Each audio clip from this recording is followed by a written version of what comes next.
Hello, আশা করছি সবাই ভালো আছে। আমিও ভালো আছি। আজকে আমি একটা হ্যান্ডমেড জুয়েলারি সেট আপনাদের সাথে শেয়ার করছি। যেহেতু এর আগে আমি এই জুয়েলারি সেটটা রিলস আর ফটো পোস্ট করেছি, আর পরেও আমি আপনাদের সাথে শেয়ার করছি, যাতে আপনারা ভালোভাবে ইমাজিনটা করতে পারেন। এই হ্যান্ডমেড জুয়েলারিটা একটা আমার কাস্টমারের, মানে আমার খুব কাছের কাকিমার মানে কাস্টমাইজ ছিল। আমাকে যেমনটাভাবে বলেছিল আমি সেইভাবে করার চেষ্টা করেছি। আর এর ফিনিশিংটা আপনারা দেখুন, ব্যাক ফিনিশিংটা কত সুন্দরভাবে ফিনিশিং করা আছে।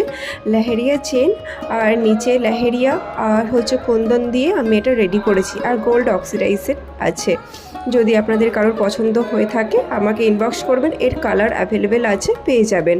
তবে এখন পুজোর জন্য অফারও চলছে, আর কি অফার সেটা আমাকে ইনবক্স করবেন, আমি ইনবক্সে আপনাদেরকে ডিটেলস পুরো বলে দেবো। তো চলুন, আজকের মতো টাটা। আর ব্যাকগ্রাউন্ড আওয়াজটা একটু অ্যাভয়েড করবেন।